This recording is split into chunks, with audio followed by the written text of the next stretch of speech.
joining us this afternoon. We are looking forward to spending a little time digging into the work of our teams at the Arthur Academy and Opal School. And I'll say at the outset that it's absolutely a pleasure to really spend some time looking at your school performance, since I think it's safe to say that you're all serving our students very well and creatively. And we like to think that our charter schools are able to inform our broader work with some of your innovative strategies and different ways of looking at things. So it's always a joy to dig into it. And we're going to talk, I don't know, Tara, if you want to give a little bit of an overview of the process, but there's really not that much to say. This is our board opportunity to really go over your renewal applications and the school data and performance framework. And then we will have the hearing the week, next week, that is, week of February 8th. And then we'll come to the Board of Education March 9th.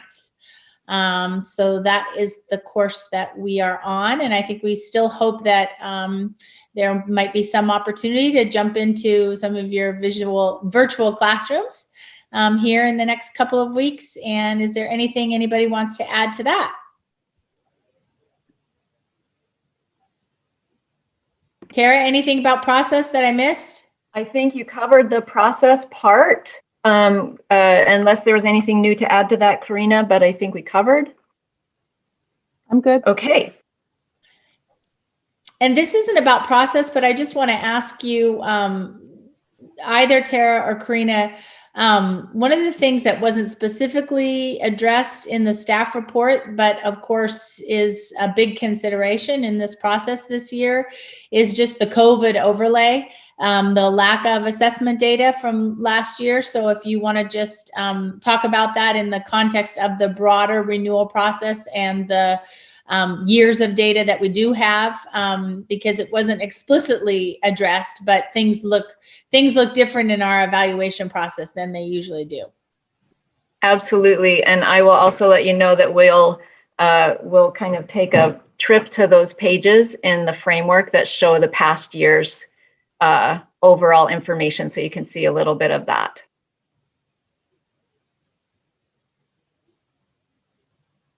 With that, I will ask you to please just begin walking us through the renewal application for Arthur Academy.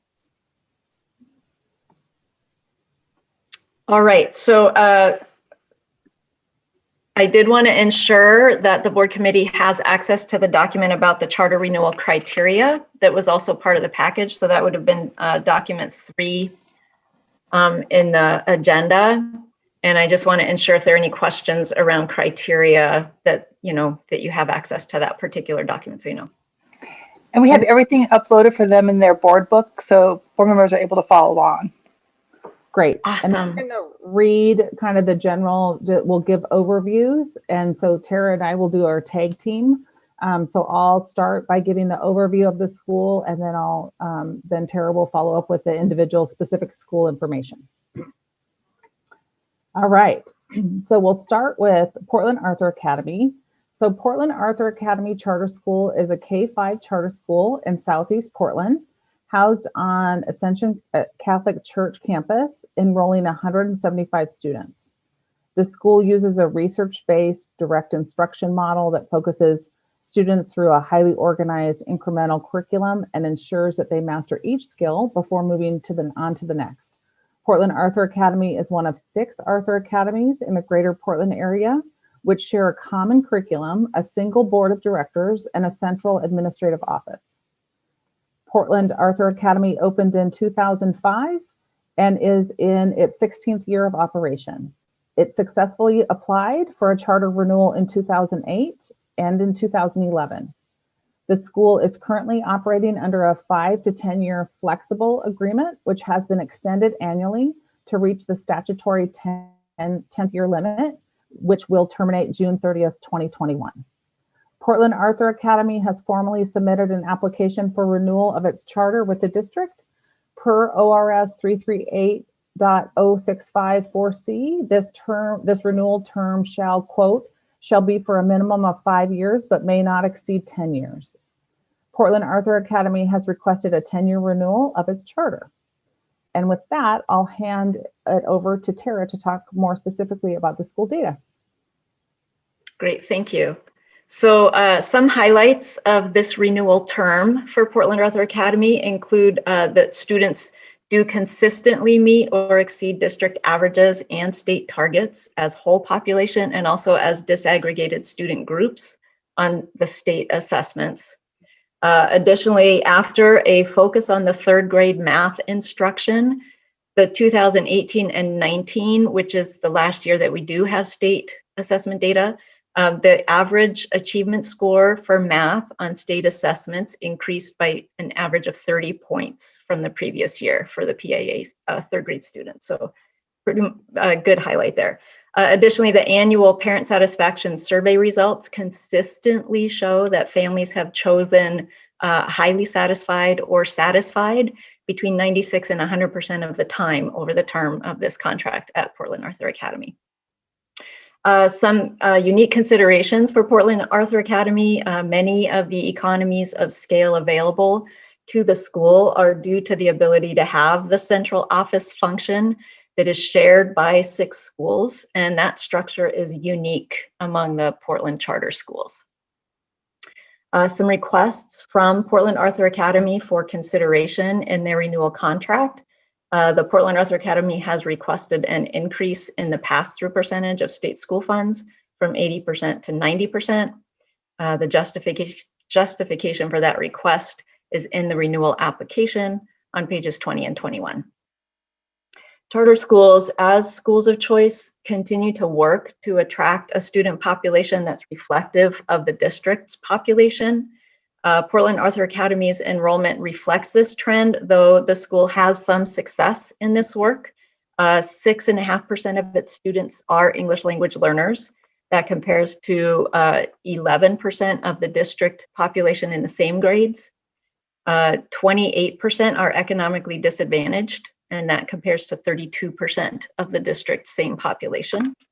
And 23 are from historically underserved races and ethnicities, and that compares to about a 32% to the district. And 56.5% are white, which compares to about a 57% district, same student grades. Portland Arthur Academy has posted translated enrollment information as well as made hard copy brochures available in all the district supported languages to broaden its outreach to English language learners. And the school does continue to focus on outreach in historically underserved communities. In the academic, financial, and organizational performance domains, the Charter Schools Office found no areas of concern regarding statutory compliance. The PPS Charter Schools Office has submitted the 2019-20 Oregon School Profile, which is what was presented this year because there is no Oregon report card because there were no state assessments. In addition to the performance framework, 2019 and 20 performance framework, as well as a copy of the Charter Schools renewal application, and those documents are all part of your board book. So as previously alluded to, I would like to review a little bit on the performance framework that Portland Arthur Academy has for this year, 2019 and 20. And specifically to what Director Constant mentioned earlier, there was no state assessment data from last year, though last year was the 9th year in a 10-year span of contract. So we have lots of data from previous years for Portland Arthur Academy. And what we are able to do by looking at the very last pages of the performance framework, so looking at pages 34 and 35 of the performance framework, is see a 3-year trend or 3-year chart of where the school has met, exceeded, or did not meet the targets for that particular year. And in looking at the past 3 years that we do have academic data, so that would be 18-19, and then the prior 2 years to 18-19. We can see Tara, that. Tara, Yeah. can I interrupt you for 1 second? Can you be a little more specific and remind us exactly where that chart is with the 3-year graphs? Absolutely. So you're looking at document number 6 in your board book, which is the Portland Arthur Academy Performance Framework. And then you're going to go to pages 34 and 35. Perfect. Thank you very much. Sure. So you can see the individual metrics that we look at with each school, whether they are meeting student achievement in reading and math, whether special populations are meeting targets in reading and math, and whether they are meeting academic growth targets in reading and math. And so each of those things is outlined on a separate line item. And you can see that Portland Arthur Academy in all 3 years of previous data shows either exceeding or meeting in every single one of those categories. And then looking further at the financial picture, which is a little further down in that same chart, Portland Arthur Academy meets nearly all. And in the category debt service coverage ratio, we use a metric that is recommended by NACSA, the National Association of Charter School Authorizers. And that particular metric is really suited to charter school management organizations as opposed to individual small community charter schools. So our own finance team within PPS reviews the data and assures that when they do not meet that particular metric and they have no debt, it's not an issue. And our charter schools do not carry debt.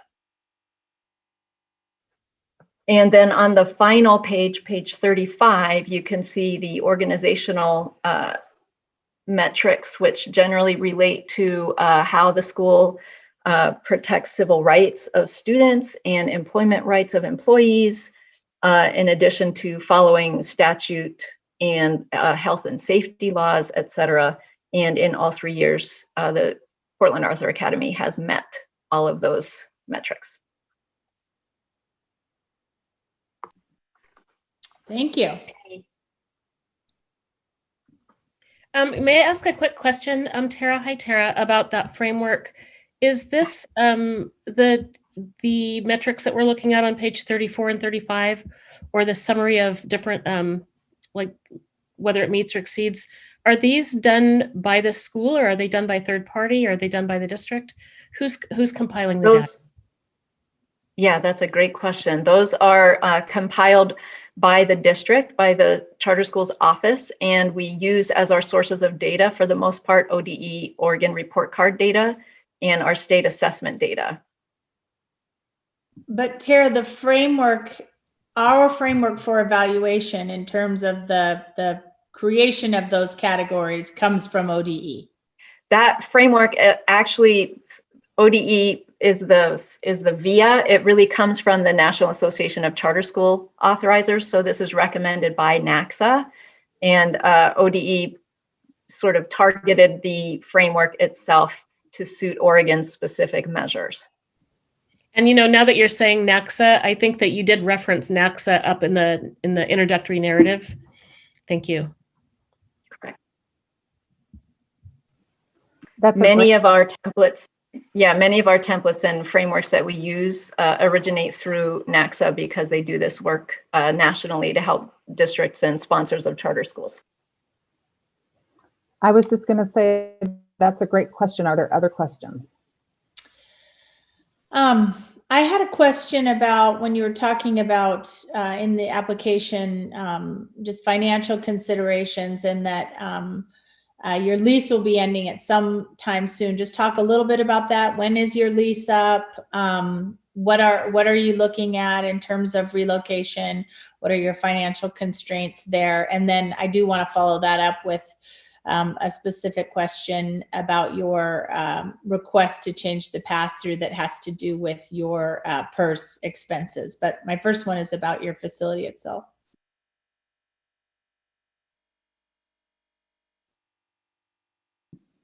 Can you guys hear me? Yes. Okay, this is Jill Domney. I'm the business director for the Arthur Academies. So we are currently in a lease renewal with Ascension. I don't foresee any issues. They love having us there. They're dependent on having us there. So, and I don't anticipate any large lease increases. I anticipate just a basic lease agreement, another 5-year lease agreement. We don't have any plans on moving. However, if something were to come available, we would love to look at that because it is kind of a weird space that we're in, where the classrooms are great, they're large and everything. We have a very, very small playground and very minimal room to conduct PE. So we're always looking, and if something were to pop up, we do have some reserves that we have reserved for that very purpose.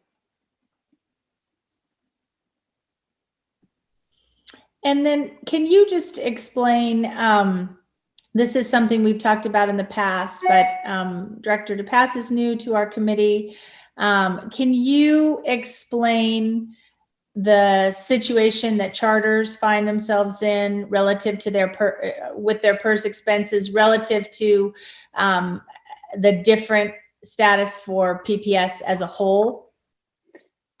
I can. And or actually, maybe Tara might want to address that question more broadly. Yeah, there you go. And then you can tell us what that impact is on you and specifically how much of an increase in your rates you've seen in the last several years. Sure, I can talk a little bit about the PERS. So charter schools pay the highest rates in the state, as each is considered just school districts. They don't have they're not associated with their host district, right? They're each considered separately. So charter schools pay the highest rate. Within the last 2 years, they were offered an opportunity to do a I want to use the word buy down. That's not the right word, but to put some money in if they happen to have it, that would bring their PERS rate down a tiny amount. And some of the schools were able to take advantage of that and some were not. But that was the first time charter schools had been offered that opportunity. That was part of that new legislation, that new PERS reform. So charter schools now are paying, depending on if they have any tier 2 employees or just OPSERP employees, paying between, I think, 27 and 32% over and above salary into PERS. That doesn't speak to the 6% that comes out of employee pay. That's just what they pay into PERS. So compared to district, which I believe is somewhere between 3 and 7%, depending on where the calculations fall. I think I'm not as up to that, but the rate for the district is much, much lower because there's been years of the ability to make those offset accounts. So it's a massive impact on the charter school budgets. And to change that would take a legislative correction. Correct.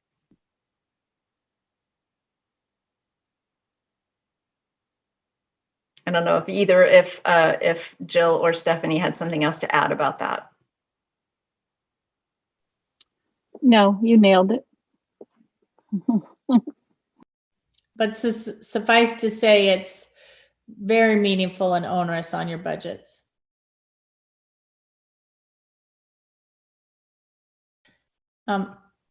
Does anybody else have any questions? Director Bailey or Director DePass? I don't have any at this time. No, I'm good. I can still remember visiting last year. That's stayed with me, and hopefully we'll be able to do that again because that really really makes a difference in terms of seeing what's happening in the classroom. Being able to talk to students was great. So no, I'm just happy that you're following state law and not in debt over your skis. And yeah, that debt service ratio measure is kind of funny when you don't have any debt. Right. I want to know what your strategies were that led to such a great improvement in your math achievement. Did you say the third grade improvement? Yes, Oh, I I'm want frozen. to hear about the strategies.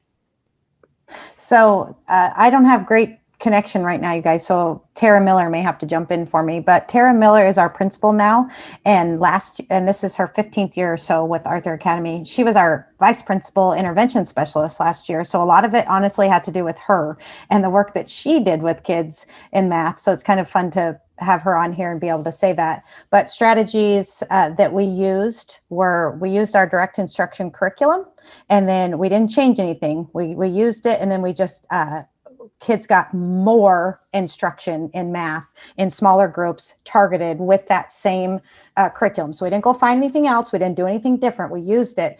Just some kids need to hear things twice, and some kids need to hear things 17,000 times. And so those are the kids that needed us hear it 17,000 times. And Ms. Miller down there did it with them that many times. And I know that's kind of funny the way I say that, but it's just repetition and sticking to our direct instruction and working really hard and targeting those specific kids who needed that specific help. And when you say here at Arthur Academy, you really mean here, right? Because you do so much like call and response type oral repetitive instruction that looks and feels a little different than most classrooms. Right. Yep. I appreciate that. I was curious about that too, because a 30-point jump is really large, as you know, and you're making it sound really easy. Like, oh, we just continue what we were already doing. But I think what I got out of your response there was that we're going to be operating in very constricted, budget environments for a few years, and you didn't grab anything new. You changed the way you were doing work to suit the kids that you knew that needed to hear things 17,000 times. That's a right. lot of us have raised a child like that. So yeah. I think that's really great. I like that there were no additional resources spent to get that 30%. And also to add to that, to be fair, us charter schools, and I think anybody on this call will agree, that 30-point swing can happen either way really quickly because we have such a small amount of kids, right? So the percentages and all that can increase and decrease just so quick because of the small amount. Those are third graders. We only have 28 of them, right? And so it could have just been 5 kids who were just big time, just targeted those kids, which at Arthur Academy, we believe in no child left behind, no child left falls through the cracks. If we even have one kid under mastery in a class, we're concerned and worried and disappointed in what's happening with that class and with that group and with that kid. And that's what our intervention specialist is there for, is to take that kid and say, okay, we're going to use the same type of instruction, but we're going to teach you just more. You just need more. So I just wonder if there are any lessons there that we can extrapolate for the larger system. Because 30 points is, I mean, I know you have a small population, but still it's significant. I think it's interesting that both of the charter applications we're reviewing today referenced working on math instruction and with very different approaches. I think we're kind of at each end of the spectrum in some ways, although I don't know if a spectrum is the right way to think about this. And I saw Joe doing doing some cheerleading there in the background. Cheerleading on the more for those who need it. Yep.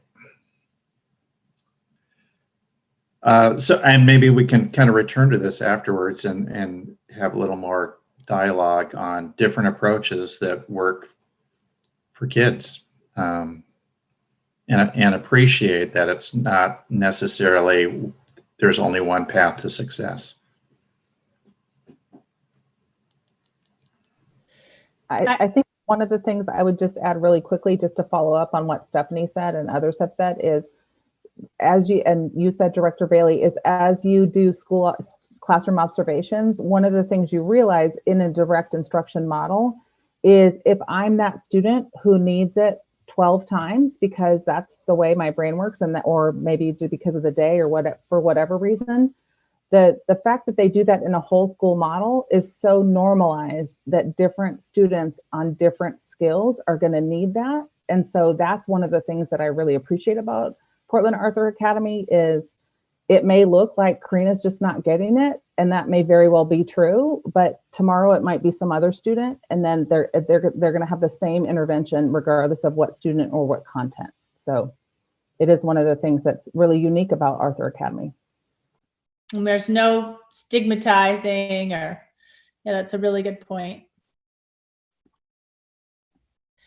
While we have you, Stephanie, I'm interested just to hear more about your enrollment trends and your outreach. I know that you guys have been making significant efforts to diversify your student population, and just tell us a little bit about how you see that landscape. Tara, I don't know if you want to, Mrs. Miller, there's so many Taras on this call. I don't know if you want to jump in at all, because I know you helped with Mrs. Spreadborough do some of this outreach with different churches and different communities in the area. Do you want me to talk about it, or do you want to talk about it, Mrs. Miller? She wants me to do it. So I need to. That's okay. This is Mrs. Miller's first year as principal, and this is like a super hard time to become a principal, right? And she's doing an amazing job. But again, she's been with the Arthur Academies for 15, 14 years. So she knows what she's doing when it comes to direct instruction, right? So that's super helpful. But we were able to use PPS's services to get stuff translated. That was super helpful for us. And then we basically just kind of went to different local areas that are churches, some, I don't know if we went to Head Starts or not. I can't remember now. But different pre-K programs. And we also had families. We asked our families, hey, can you take some of our information to your churches, to your community? And I think that helped a lot. So. And again, I'm sorry about my internet. It keeps saying it's unstable. So I hope you guys are hearing everything that I'm saying. Okay, good. Thanks, Beth. We can hear you. Good. Thank you. I would also add a little bit that Arthur's a little unique among the charter school population in its larger student numbers within the English language learners population. And so I think that is also one of the areas where their outreach going from family to family is increasing the population within the school. And the direct instruction model and that slow incremental, you move forward when you've mastered the previous skill appears to be very successful with those students. And Stephanie, you can talk a little bit about that. Yeah, I think that we like to say that direct instruction works for 99.9% of students. We might be, that might be a little high, but we think so. However, the kids that do come in with English as a second language, we use so many different ways for them to interact with the curriculum. They're chorally responding, they're seeing vocabulary pictures. Vocabulary is hard for all kids, right? Especially English language learners. And so we use a lot of different methods, even though a lot of people think, oh, it's direct instruction, the teacher's just talking. Nope, not at all. We're having kids are chorally responding just a ridiculous amount of times per minute are they're chorally responding. So they're engaged the entire time. They're seeing pictures, they're writing stuff, they're talking, looking at pictures again. So the way that we interact with English language learners, I think is super helpful for them. So. Are your, are most or all of your English language learners Spanish speakers, or do you have several languages in your student population? That's a Miller question. We have several. We have Russian, Ethiopian, Vietnamese, Spanish. So we have quite a few families that speak other languages. And it is about networking. They a lot of families have networked to other families within the community. it's been our families really networking with those brochures and things. Yeah, the Portland Arthur Academy, out of our 6 Arthur Academies, is between Portland Arthur Academy and David Douglas Arthur Academy. They're the most diverse, both in outer Southeast Portland. Like our Woodburn Arthur Academy has a high Spanish and Russian speaking, but that's it. So not as diverse as, say, Portland Arthur Academy is. So the eternal question we raise with charters is, what can we as a district learn from you? And I'm guessing still that there isn't the kind of interaction that might, really address that question and look at implementing what works. And I don't see Portland Public Schools becoming an Arthur Academy district anytime soon, on the one hand. But on the other hand, I think it's really interesting that you're having perhaps more success with ELL kids, and I don't have the comparison. But if that's true, whether that's a niche within PPS where we might really look at a specific teaching method, because I know outside of DLI, dual language immersion programs, our work with ELL students isn't up to snuff. I'll tell you something else that is a hidden gem with Arthur Academy and most charter schools, is that we're small, probably on accident, right? We didn't intend to only have this little teeny school.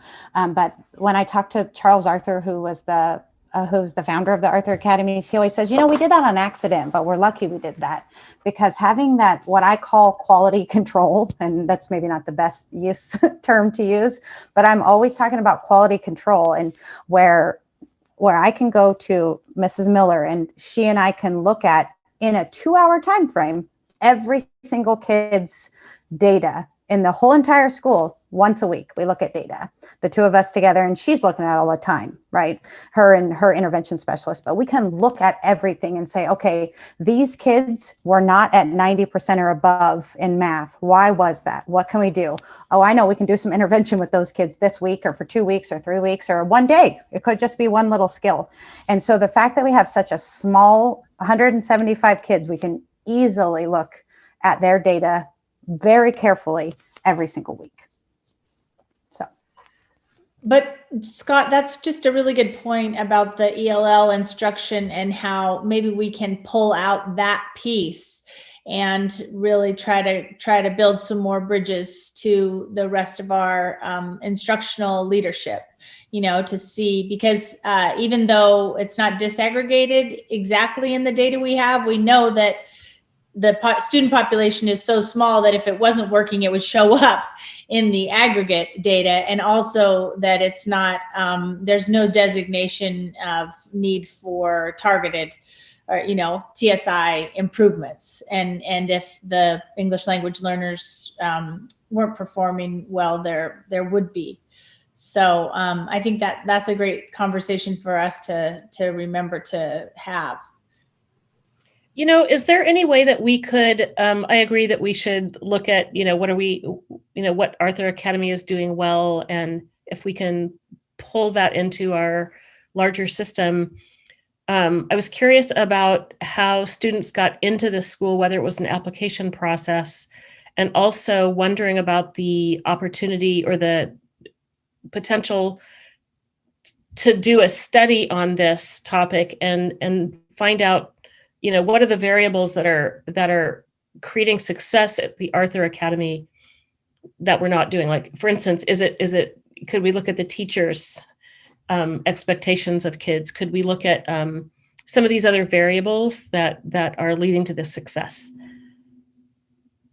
I think I'd be really interested in doing a comparative kind of a study to find out why wouldn't we want to know what's working and use that district wide, especially for the English language learners, also for the increase in math scores. There's something that Arthur Academy is doing well, and we should learn from it. for And sure. just to answer, I would hope a third party would do that study. I'm sorry, Director DePass. Tara, I was just going to ask you, do you want to share a little bit about the lottery process and how statute dictates kind of enrollment process? Yeah, sure. So Oregon charter school law statute does dictate how the charter school lottery works. And it is a blind lottery with preference really for very specific, only these specific things, which would be a sibling of a currently enrolled child and students who reside within the district boundaries as opposed to outside the district boundaries. So those students have preference. For a few years, there was legislation that allowed a weighted lottery. So students, schools could double weight, triple weight, or quadruple weight, whatever they wanted. Certain out of the state's 7 criteria, they could choose any or all, but it had to be a minimum of 2 of those criteria. If the student met those 2, they could be double weighted or triple weighted. That law sunsetted. So at this time, if charter schools want to do any sort of a weight in their lottery, they need to apply for a waiver from the state. And we do have charter schools that have done that. And we have charter schools who have chosen very specifically not to do that, or who started doing it and realized it made no difference at all. So it's an interesting statistical thing about the lotteries. For all of our charter schools, the blind lottery process usually means there may be up to 10 or 15 applications for every 1 spot. So it's very hard to get a representative statistical pool of who applies in your pulling of those sort of lottery winners when you draw the lottery. So thank you. That was helpful. Is there anything, the Arthur staff, is there anything that you want to ask of us or highlight from your renewal application or bring forward in this conversation? Just thank you very much for the consideration and for meeting with us today. And I think Tara did a really good job with our highlights. So I don't think there's anything to add unless Tara Miller, the other Tara, has anything to add. Otherwise, just thank you. I was going to say, you added 2 new teachers this year. Is that true? Or am I? Right. Well, I'm trying to think because Mrs. Spreadborough, she quit on us in the middle of the year. And so I actually, maybe it's 3, maybe. 3. Okay. Okay. When we visited last year, you kind of covered the onboarding, hate that word, but and that might be something useful for Director DePass to learn as well, because your instruction is substantially different from what teachers don't get that when they go to the School of Education at PSU. So it might be helpful to share and remind me as well, because it's been a year. How that works. Yeah, so I can summarize our training pretty quickly because we've been doing it the same way for a while. For our brand new teachers, we have 2 weeks in August where normally we meet in person at Portland Arthur Academy for all 6 of our Arthur Academies get together there because they have the biggest space. And we do 2 weeks of training, and 4 of those days are dedicated to just brand new teachers to our program to learn about the direct instruction reading, math, language, practicing it, understanding it, really understanding direct instruction first, and then practicing that. And it's exhausting, but awesome to do those 4 days. And then we have the other days where we bring everyone back and we go over safety training and all the other trainings that we need to do. So we do 2 full weeks before school starts for for everybody, but especially brand new teachers. This time, we all had to learn how to do direct instruction over the computer together, and we've done it pretty well, but we had to learn this way, not in person, how to do DI over the computer. My sympathies. for all of us, right? Everybody's stretching. All right. Well, Tara or Karina, anything else specific to Arthur's renewal process here? There we go. Nothing else. Yeah, I would say that you guys have made it very easy. Continue to do great work with our kids. And we look forward to checking in on one of your virtual classrooms here soon. And then we have a hearing next week. So we look forward to potentially hearing from some of your families as well. Thank you. Thank you all. All right. Tara O'Neill, do you want to move us on and introduce Opal and their good work? Sure, I'm going to let Karina do that. Yeah, great. So now we'll shift to our second K-5 charter school that we're speaking of today, which is another long-standing charter school. Karina? And yeah. Can I just do an introduction before we get going?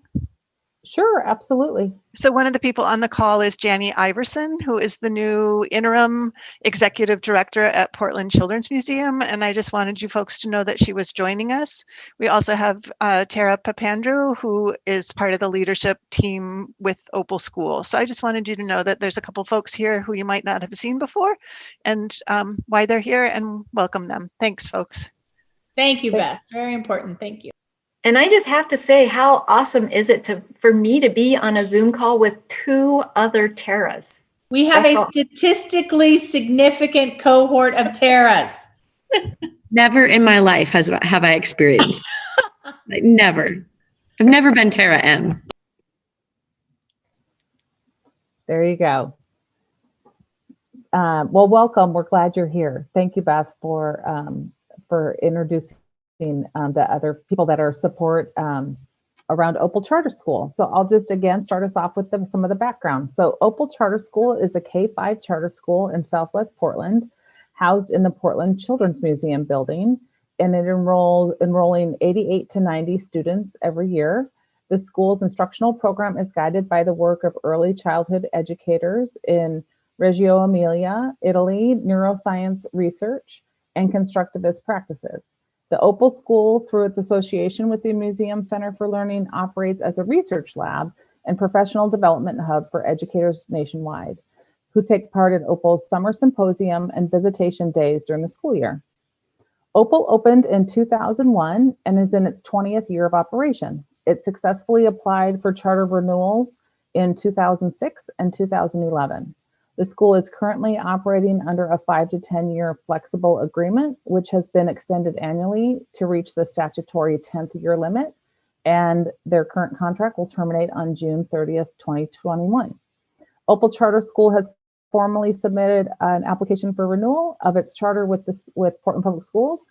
Per ORS 338.0654C, this renewal term, quote, shall be a minimum of 5 years, but may not exceed 10 years. Opal has requested a 10-year renewal of its charter. And with that, I'll turn it over to Tara O'Neill to talk about some of the specifics of Opal. That's pretty great to have to use my last name. I love it. So some highlights from this renewal term for Opal Charter School. The school's research has been presented to an estimated 10,000 educators worldwide since the school opened in 2001, touching the lives of maybe up to 1 million students from Portland to Dubai. This has been international training. Opal has also partnered with Woodlawn School to expand the use of arts as languages for thinking and learning, and with Vestal School to deepen teachers' understanding of and alignment with their newly adopted social justice mission, as well as with Kairos PDX to collaborate on professional development. Opal Charter School has worked with teaching preschool partners, and that's Beaverton, Gladstone, and Parkrose, to expand inquiry-based approaches in pre-K through 5th grade. In addition, students regularly meet or exceed district averages and state targets on state assessments. And we'll take a spin to that in a little bit in their performance framework as well. Some considerations for Opal. Opal Charter School does not have an economy of scale with 88 to 90 students to operate independently from the Portland Children's Museum at its current enrollment. The student population at Opal reflects a lower representation of students of historically underserved races and ethnicities and economically disadvantaged students than the district as a whole. And in addition, due to those small student numbers, it's difficult to disaggregate the achievement data for all student groups with statistical significance. Stephanie Walker alluded to that earlier. There may be a group of 2 students one year, 1 student the next, or 5 students one year. So that data is very difficult to use in trends for statistical analysis. Not to mention is sometimes personally identifiable. Correct, absolutely, yeah. So some requests for Opal for consideration in the renewal contract. Opal has requested an increase in its enrollment capacity from 92 students to 250 students to allow the school flexibility in future searches for facilities, to potentially expand from 4 classrooms to 6 or 10 classrooms and gain some benefit from economy of scale. You can see their discussion of that request in their renewal application on page 23, if needed. This proposed increase in enrollment would occur over a number of years within the 10-year contract term. Charter schools, again, as schools of choice, work to attract a student population that is reflective of the district's population, and Opal's enrollment reflects significantly less racial diversity than the district averages. About 2% of its students are English learners, compared to about 11% in the same grades with the district. About 5.5% are economically disadvantaged, as compared to 32% in the district's same grades. And about 17% are historically underserved races and ethnicities, which compares to about 32% of the district's K-5. About 80% of the students are white, compared to 57% of the district within K-5. Opal has also posted translated enrollment information, as well as made hard copy brochures available in all the district's supported languages.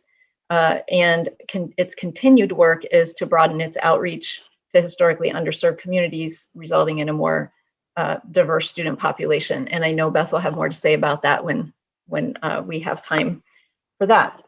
In their academic, financial, and organizational performance, the Charter Schools Office found no areas of concern regarding statutory compliance. The unique relationship Opal Charter School shares as a component program of the Portland Children's Museum complicates both organizational and financial analysis. For example, the museum's board is the governing body for the Opal School, which is only one part of the board's responsibilities. Additionally, many typically central office functions are managed by museum staff, for which Opal Charter School is charged administrative fees by the Portland Children's Museum. So clearly defining the organizational and financial relationship between those two entities has been ongoing work during this current and also prior charter terms. And again, the PPS Charter Schools Office has submitted the 1920 Performance Framework, as well as the Charter School application and the Oregon School Profile from 19 and 20 as documents related. So as I previously mentioned, if we can go to document 10, which is Opal's performance framework, and go to that same chart that we looked at as Portland Arthur Academy. So document 10, and the chart is on pages 34 and 35.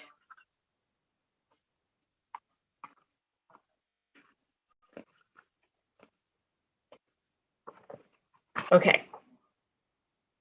And I'm going to look and see if it looks like everybody found where we were. Okay. Director Bailey's there. I'm using that.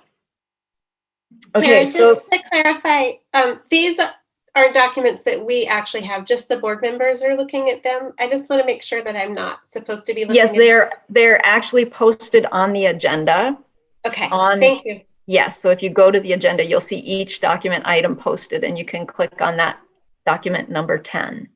Sorry, I missed that detail. Thank you. Yeah, that's okay. I could have explained that better. I'm so sorry. Okay, so we're on page 34 of Opal's performance framework, where you can see again the chart of academic achievement is the first section, and you can see already some of the asterisks under the special populations, which is directly because of those small student populations. There's not enough information to statistically report on data from those populations. And you can see in the course of the 3 years, there are very few places where they have not met or exceeded. And I will also note in 1819, the one criteria that was not met, special populations in math, was referring to students with disabilities. No, I'm sorry, students in one grade only, not students with disabilities. It was related to students in one grade only in a particular special population that brought an entire average because it was using a 3-year average. So it was a statistically questionable, but it was a does not meet, just so that I can explain that a little bit. For the most part, Opal School regularly meets or exceeds the academic achievement standards. And then looking further down into the financial section, there are a few of the specific financial criteria that were not met. However, in the responses provided by Opal School to those particular criteria, there was an explanation particular to the receiving, the museum's receiving of the PPP grant, loan/grant. So it was a loan when the audit was performed, turned into a grant after that. So a number of the measures, financial measures, when looking after the fact, would actually come out even, whereas previously it appeared to be a deficit, if that makes sense to a financial person. And Beth, I might ask you to step in and explain that if anyone needs further explanation in a minute. And then additionally, looking on to the organizational section, again, those are related to compliance with specific elements of federal, state law, and charter law, as well as health and safety requirements. And the school consistently meets all of those requirements.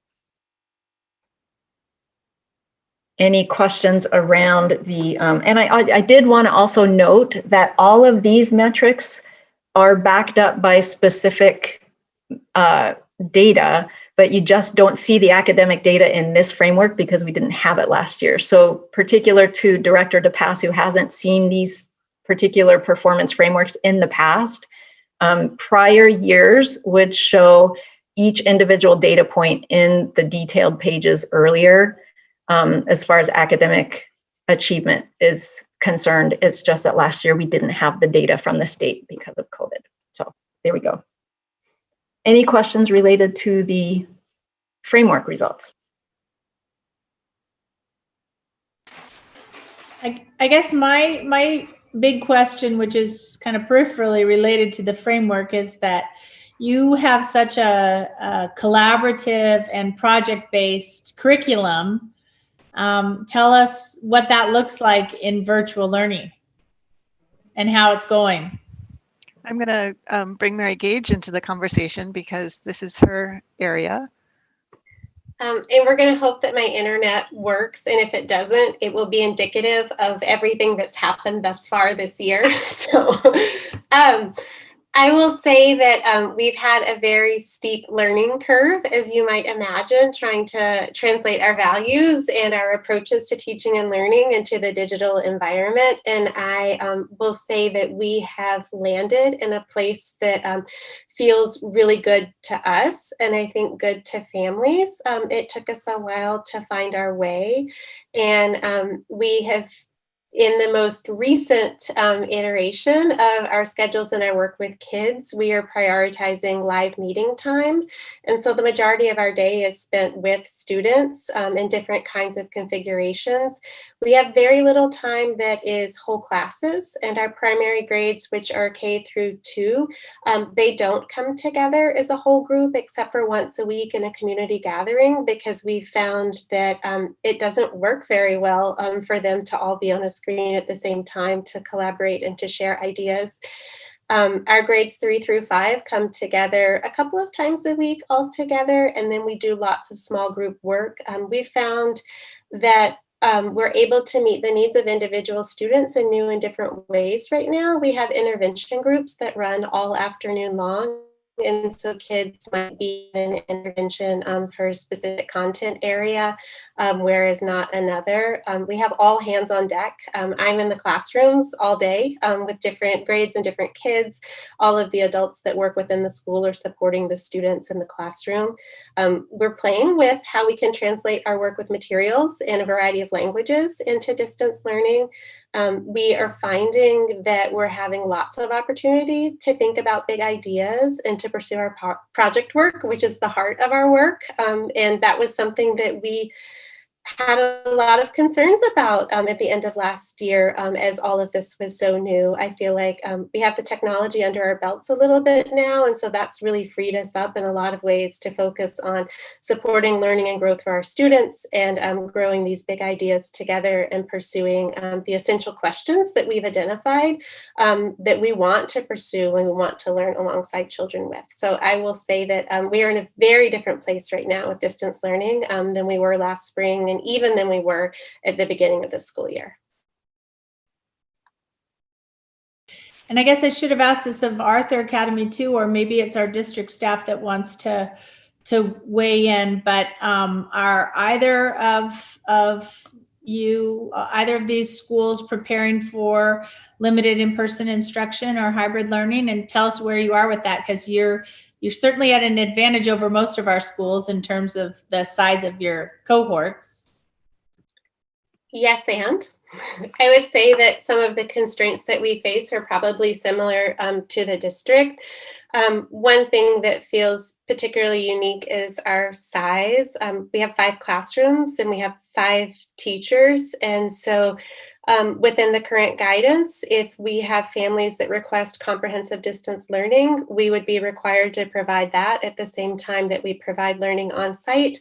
If we were to go with a hybrid model, we would need to both provide instruction on site and distance learning at the same time. So for us, the capacity of our staff is a huge factor.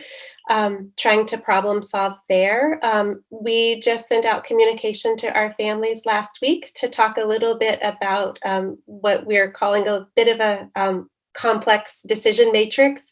One of our next steps will be a survey that goes out to families to better understand what their hopes and intentions are for on-site versus distance learning. And at this time, we don't have answers, and we're trying to do the best we can to collect information from families, from our own staff, and to follow the guidance of the state. I wanted to also speak to this idea around cohorts. We are small schools, but we still have classrooms of 20 plus students, and we're required to meet all of the distancing guidelines if and when we bring them back on campus. And so we can't fit them all in the existing classrooms. We hired an additional teacher, so we split into 5 groups this year rather than 4. And then trying to find space for those folks on site is perhaps not impossible, but certainly not obvious or easy. Yeah, challenges of different sorts. Yeah, a lot of our schools have classrooms that are too small to divide in half. So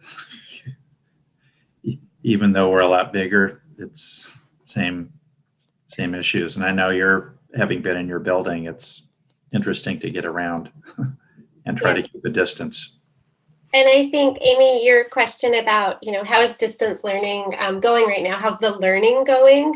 It is a real consideration to think that if we do shift to in-person, that the kind of learning that happens will be centered around hand washing and physical distancing and how to be safe and routines and procedures. So in that way, it really does shift some of the learning that we are able to do together. And so that's just another consideration as we're thinking about how to move forward and best meeting everyone's needs.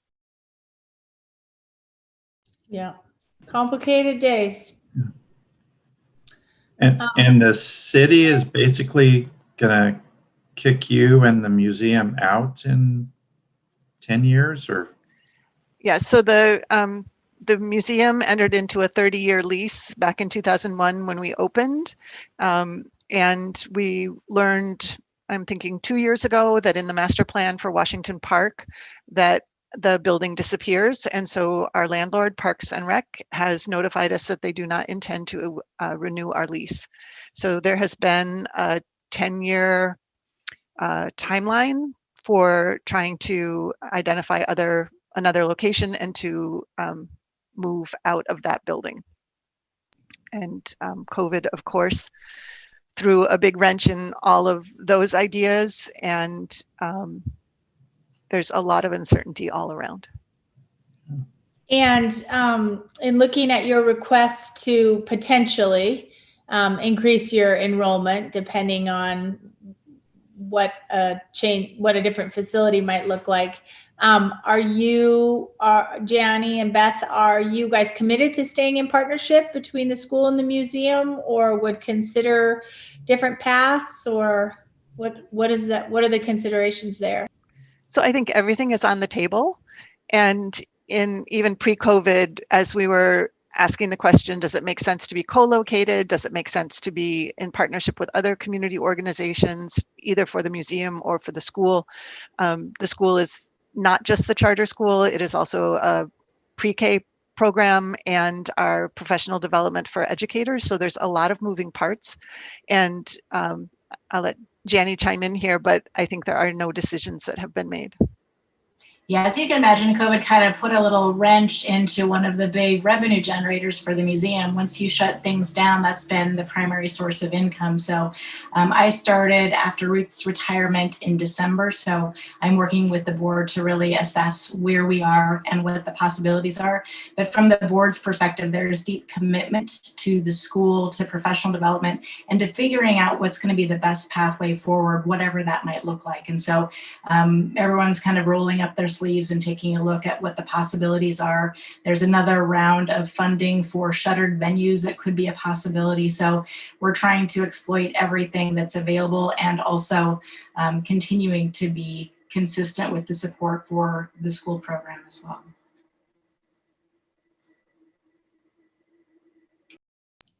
I just want to say, like, talk about Opal. So my older son, Harrison, started at Opal when he was 3.5 years old.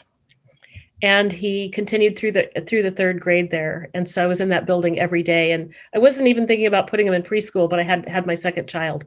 And I was like, what am I going to do with these two kids at home at the same time? So anyway, he started there at about 3.5, I believe. And it was a part-day program. And it was not enough of a break every morning, but it was good enough.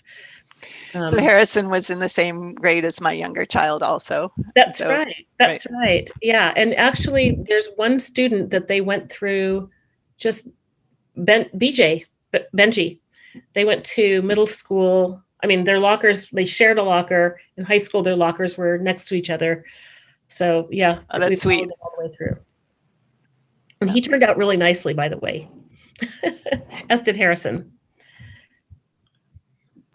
One of the things I did not mention that I did want to also put in there, since Director DePassi just talked about the preschool, is that one of the things in the application from the Opal School is a mention of the intent to operate a public preschool as part of the preschool for all, potentially beginning in 2022. So I just wanted to also say that's part of their application information. It's currently a private preschool. That's really exciting. That is exciting. And so that's the only, my only comment about the, the request to increase capacity is, having been involved with the school for so long, I know that diversity has been a challenge, but I would strongly urge the board and the leadership of the school to actively to rethink how the outreach is going and do a better job of having those students that are in the school reflect 2021 Portland. It's really important, and for our kids too, not to have exclusive spaces. And so anyway, I'm absolutely in favor of the request, and would just urge that there is a rethinking of the engagement, who we're serving at this school. It's really important, not just to me, but it's important to our future, our students. If you had your druthers, and maybe you don't have an idea, what part of Portland would you end up in? Well, And we know that we wouldn't end up on the west side in a place that nobody can get to during rush hour. Hey, you've got a perfectly great train right there. And the number of families who manage to get to school on the train with their children in the morning coming from all the other quadrants, it just doesn't happen. So it seems like it would be a good thing. And in practice, I can probably count on my hands how many families have consistently done that. So the location is a really big deal, and I don't want to take any emphasis away from the things that Director DePass said, because they are all real. I'd like to try and frame the school and where it sits in this idea that we've had 200 graduates and touched perhaps 1 million students. I think that's a low estimate. So many of the educators who come and spend time with us work in communities and with students who reflect the populations that we wish we were working with. And so it is definitely a loss to our school. We have made some attempts, not successfully. And I think some of where we are right now, I remember being influenced in the fall. I would listen to a couple panels, so I can't tell you which one I would like to be able to attribute this. But I heard some folks say, I'm sort of bored with the words diversity, equity, inclusion, because they're tactics and the goal is justice and liberation. And so asking the question, like, how do we as a school that is predominantly white educators, serving predominantly white students, what is our role in furthering that work? And there is plenty of work for white people to be doing with other white people, and we take that pretty seriously.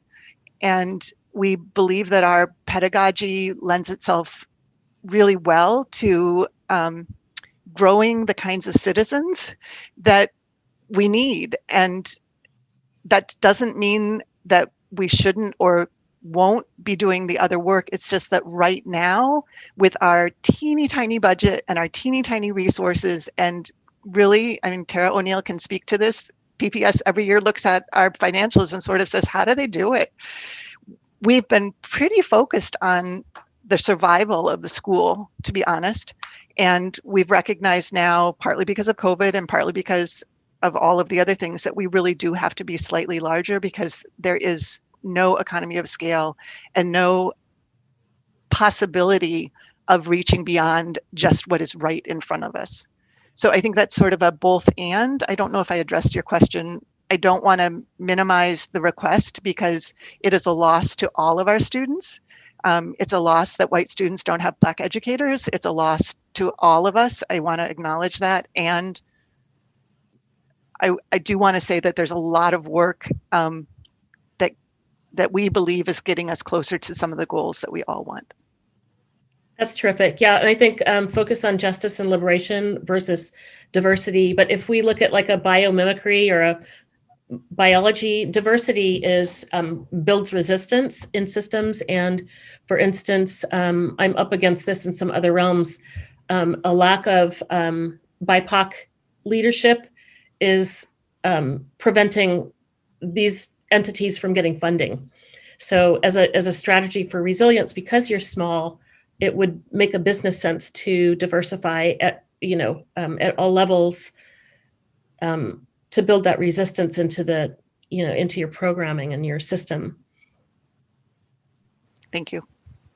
I think it's great to hear about the plans for the public preschool. I think that is a particular tactic that could be helpful in terms of just broadening your reach as a community. But also, I want to appreciate seeing the work that you've been doing with a couple of our other PPS schools, with Woodlawn and Vestal, because we've talked about that for a few years, just the irony of these educators coming from all over the world to learn from you, and that we as a system were not engaged in the same way. And so I was really happy to see that those partnerships are growing, and also the teaching preschool partners. And also on the location front, I will tell you that as a district, we have been peripherally engaged in some discussions around and some dreaming around the notion of a children's zone with the Albina vision. And Janny, I know you've been part of those discussions in terms of anchoring a children's museum and with all other some other child-oriented services. So that's all really exciting and would be great to see. Any other questions, anybody of Opal in particular? I did just want to mention one more thing about Opal School's renewal application. If you did not notice that on page 12, there is a link to a video that was produced that mainly is Opal alumni talking about their view on life and how Opal influenced. And it's great. It's 11.5 minutes. So I didn't put it in for us to watch all together here, but I highly recommend going in and looking at that video. It's a great production, and it's really good to kind of see a little bit more on the heart that comes out of the school. Oh yeah, I want to come back. And how did you address math?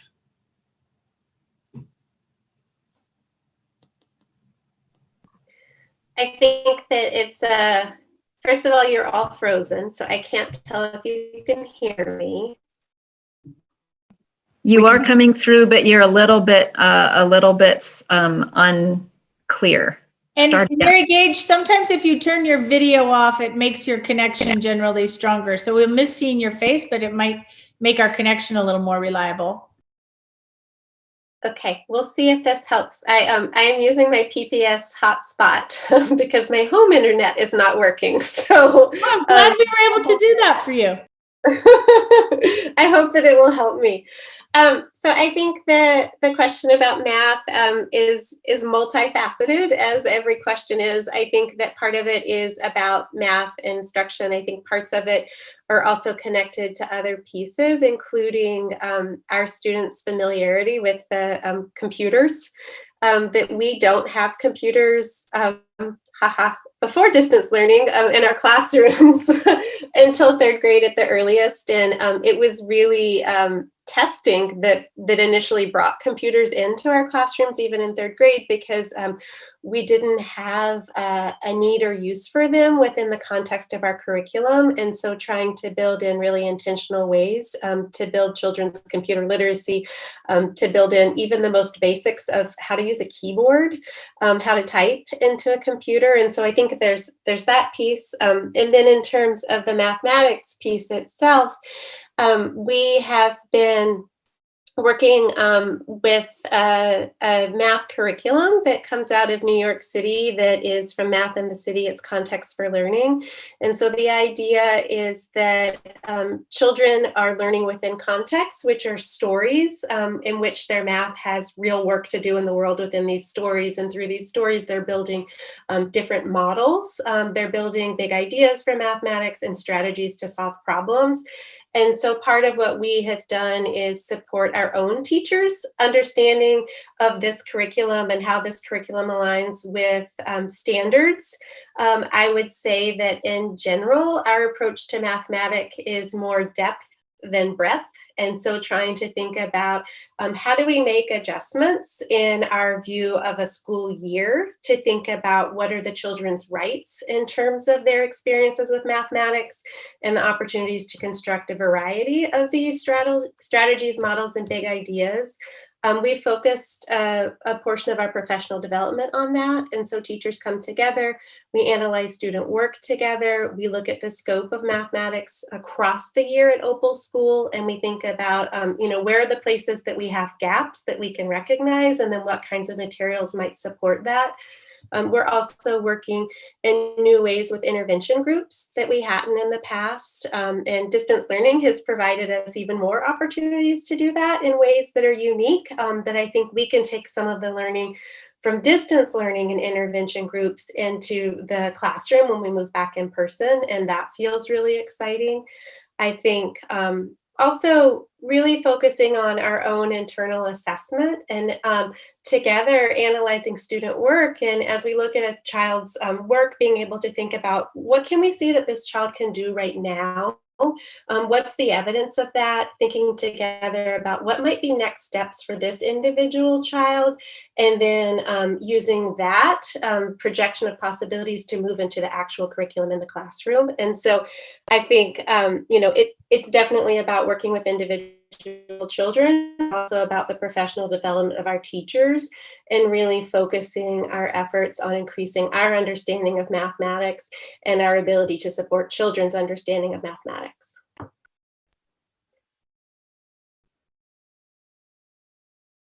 Any other questions for the Opal team? Just a follow-up question. Back in the day, we learned our times tables. That wasn't a in-depth understanding of mathematical concepts, but basically you learn 5 times 7 is 35. It's a nice thing to know. How do you connect those very practical skills that aren't depth with that process-based learning in depth through a project? How do you bridge that? And is that the crux of what you're trying to deal with? Sorry, Director Bailey, I didn't mean to speak over you. No, I think that's a great question, and it's fascinating even about the simple idea of 5 times 7, because I can imagine the way that you think about 5 times 7 might look or feel really different than how the kids do as they start to make a mental model in their mind. Kids may be making a mental model of an open array, and they may already be thinking, well, I know 5 times 5, that's 25, and I just need to add, this to it. And so it's helping kids to build a bridge between those mental models of mathematics and these computation strategies. And so we build a lot of computation skills that might happen in the mini lesson section of mathematics. So that might be the beginning of math. And we do a number of number strings, which is a series of related problems. So we might have 5 times 5, 5 times 7, 5 times 10. And we're helping kids to think about how can you use one problem to support you to solve another problem? How might this string of problems support you to develop a particular multiplication strategy that's going to support you no matter what multiplication problem you're solving? And so there's a lot of encouragement to put numbers together, to take numbers apart, to put them together in new ways, and looking for patterns and building strategies in those ways, because yes, you have to have computation skills in order to be able to solve problems. And so it's a yes and that both of those things are happening. So thanks for asking that question, because I left that out. I wanted to add maybe a couple of words. So one of them is automaticity. So like being able to get to the answer quickly versus memorization. So one of them is you build the understanding so that then students have the automaticity. And the other one is you memorize tables. And what sometimes happens is then when you make a mistake, you don't know how to fix it because you don't recognize that it was wrong. And if you've built your understanding of the numbers from the inside out, then you're going to look at the answer and say, that doesn't make sense. And you're going to dig back in again. It's being able to think about like what's reasonable in the moment that you're doing something just because you've memorized it, then you lose that reasoning, or there's the potential to lose that reasoning. And so we're really trying to build the capacity for that. It's interesting, that notion of automaticity. Have you seen some of those things going around on social media that ask people, how do you add 47 and 61? And then you'll get like 8 different answers in terms of what are the mental gymnastics that different people go through. And I mean, as far as I know, it's not necessarily right or wrong. It's just the different adaptations that people have come up with. But that's about building meaning. You know, that's about knowing, like, I know that if I do this X, it will get me to Y. I'm particularly interested in math because I'm not teaching this year, but the last 10 years previous, I taught mostly high school students in a community college setting.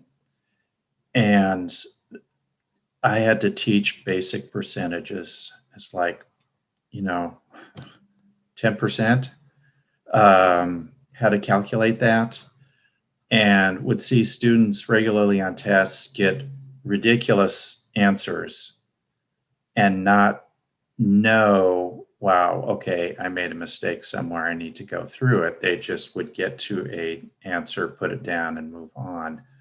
And so and this is over in Vancouver, which has, really good schools, quote unquote, but and these are supposedly independent, high learning high school kids, and it drove me crazy. So part of what we hear anecdotally is that when students move on to middle school, that they sometimes basically say, "Oh, that's the shorthand, like long division, or like other things where there's like this mechanics of how most of us probably learned how to do math, and they've built this understanding of numbers and how to put them together and take them apart, and then they're given the shortcut later when they already understand what's underneath it, and then they're like, oh my gosh, that's easy.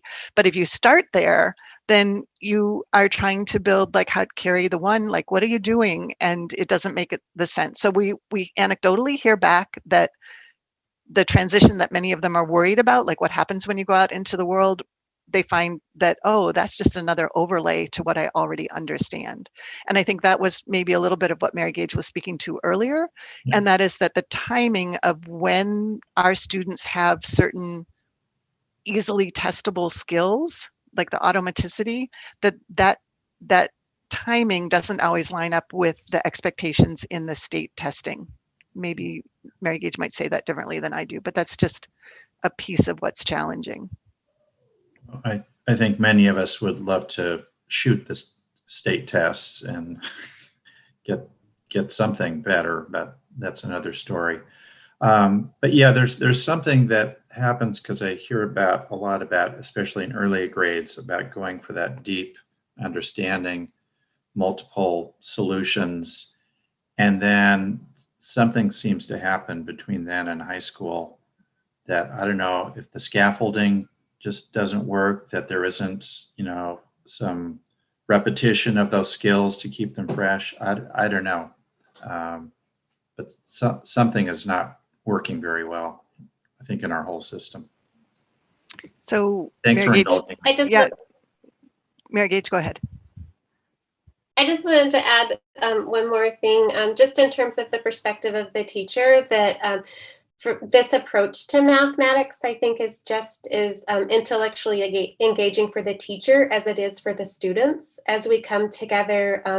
And I, have been in many a 5th grade math class that feels almost like a college course in terms of children delivering proofs to each other, asking questions and diving in deeply, trying to understand each other's thinking and what's happening there. And so I just wanted to speak from that perspective, because I think that's also important, and it's really reflective of what our pedagogy is and our approaches to teaching and learning, not just for students, but for adults too. And what I wanted to add to that, we tried to speak to it a little bit in our renewal, is this idea that this playful inquiry, which is our approach to learning, that one of the places where we see its strength is in our upper elementary grades, where sometimes students start to turn away from a desire for rigor and engagement, and the way that we bring questions to children that are engaging for adults as well, I think sets them up to be lifelong learners. And when we saw the graduate portrait that PPS developed, like thinking about how the work that we do with our children, that graduate portrait doesn't just happen like overnight at the end. So what does that mean to be working with 3-year-olds or 6-year-olds in service to that kind of citizen that we hope they become? And we see that in our upper elementary students, that there's an engagement and a joy in the deep problem solving that we hope means they're not the students who you're encountering in high school and college who are like, oh, I don't care, I don't know where that happened.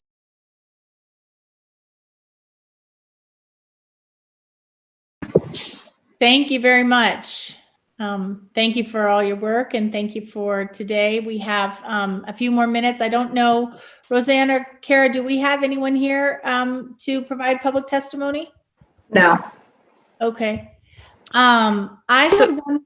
I'm sorry. Amy, I if we had a couple of minutes, I would love to have you folks look at one of the pages in our renewal. I don't know if you can pull that up. So our renewal application, and then page 15. I know that Stephanie Walker talked about PERS, and I did a slightly different exercise in trying. That's document 11 in the list, if you're looking. There we go, to page 15. Sorry, go ahead, Beth. Yeah, thanks. I tried to take sort of this conversation that is, what does it mean that there's 27% PERS rate for charter schools versus whatever? And I did what I called a budget approximation, and I pulled out just a couple pieces so that you folks could see the scale of what this means for, in this case, this teeny tiny school. But other people have done this analysis and determined that there's even less of the money that flows to charters. But I picked local options, state school fund, this student investment account, and the PDX arts tax. And what you can see is that we receive less than 70% of that funding. And then we pay over 400% more in PERS. And you can see what happens in the compression around what we're able to pay our teachers and the kinds of support that we can provide to them. And so I just wanted to make sure that you folks had seen this and give you an opportunity to ask questions if what I put here doesn't make sense.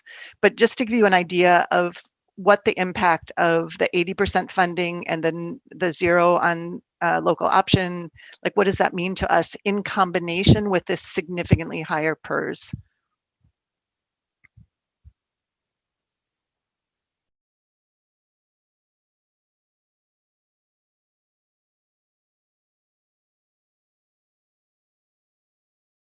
I appreciate that, the way you have laid that out. And Beth, I was curious, is there much activity among charter schools or through your statewide organization around lobbying on this issue? I know we've brought it up before, but I just never hear it as part of legislative agendas.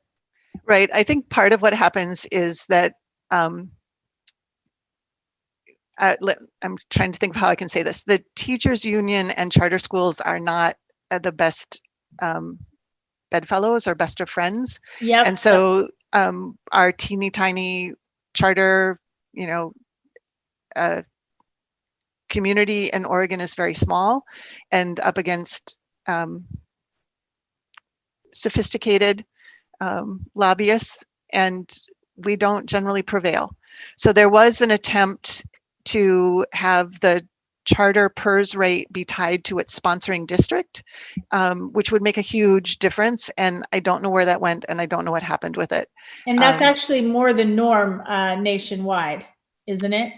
Yes. Well, I think the answer is yes. PERS is sort of its unique animal for Oregon, the way that some of that has panned out here. So I don't know how to do apples to apples comparisons with other states, but it was important to me that you folks like really see in numbers the impact when we wave our hands and say PERS is really high. It just really affects our ability to retain teachers partly, and everybody knows that if you're starting with relatively inexperienced teachers regularly, that it's a different lift, and all of this just speaks to, you know, the resources or lack thereof that we have to be working beyond like what is right in front of our noses. So again, this is part of our story to say we're not really sustainable at 90 students in you know, the West Side, where our demographics match some of the schools around us, but aren't what we want.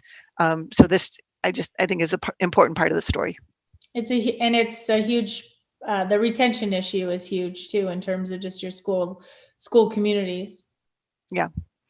So we didn't formally ask for a higher percent than the 80%. I wasn't as smart as Stephanie Walker. I sort of assumed that was off the table, but it's obviously an appeal that we make to you folks all the time. So it's still on the table, and maybe this helps understand, you know, put some numbers around what it might mean. Appreciate that. Okay, we need to wrap up here pretty quick, but on that note, I have a quick question of Karina or Tara. I have never thought about this in terms of our local option. Is this a district decision that local option dollars don't flow to our charters, or that's state statute? I mean, where does that come from? That is state statute as far as I'm aware, unless something has changed, and I can verify that. Okay. I was going to say the same thing. We can double check that. That would be good to know. And share that back with the board committee. Okay, and then just before we go, I wanted to ask of Director Bailey and Director DePass if you have any questions or discussion on the specific requests in these two applications. So the OBLE request to increase enrollment and the Arthur request for the additional funding to narrow the pass-through rate, or any requests of staff, any more information that you need as you consider those requests. Thanks for asking that. I didn't have any questions until you asked, and it might be, and I would love to know what the impacts are for both of those requests, intended impacts and unintended. I don't know if staff can follow up with me later, but that was my only question on reading the requests, reading the applications rather. So I'm going to talk about the increase in enrollment requests specifically. That's a tough one without knowing where you are or where you might end up, because we know charters and similarly focus option schools in the other part of our system tend to draw from surrounding neighborhoods primarily. And we've seen the impact of that in Southeast. They tend to pull from the neighboring schools, which has put a monkey wrench in boundaries and enrollment balancing. And so if you had more employment and landed plunk somewhere east side or west side, wherever, that would really impact, I think, the neighborhood schools surrounding you. That's kind of been the history, and we're trying to deal with that in Southeast right now, and we'll move to Northeast going forward. And that's I totally understand. You know, it's your request is perfectly valid, and I have to think about the whole system and how that plays out. And the difficult thing is that, you know, theoretically, you could make that request in our annual review period for that modification to your contract, but it's unlikely that that would ever align with the urgency of decision making around a facility that you're actually looking at. So you're wise to look to put that flexibility in the bank now, even though you might not want or need to exercise it for a while. Yeah, so what's interesting is there's this tension, of course, between wanting efforts to diversify the student population. And if we're drawing from our neighborhood schools, then our neighborhood schools right now probably, or a neighborhood probably reflects our demographics. So there's a little tension between a couple of these goals. And we know we draw from all over the city. We have a very broad reach, and we know that it's a big deal to transport your child for 6 multiple children, many more years across the city every single day to be to school on time. We think our parents are amazing for doing that. When they show up and they're on time, it's like a yes. So if we go to another neighborhood, we anticipate that we will continue to draw from all over the city because we believe that that's the way the school is seen and the attraction, but obviously it will impact the neighborhood. But I also think we sort of want it to draw from that neighborhood. Otherwise, why move? And so all of those things happen, and they're a little in conflict, in tension with each other.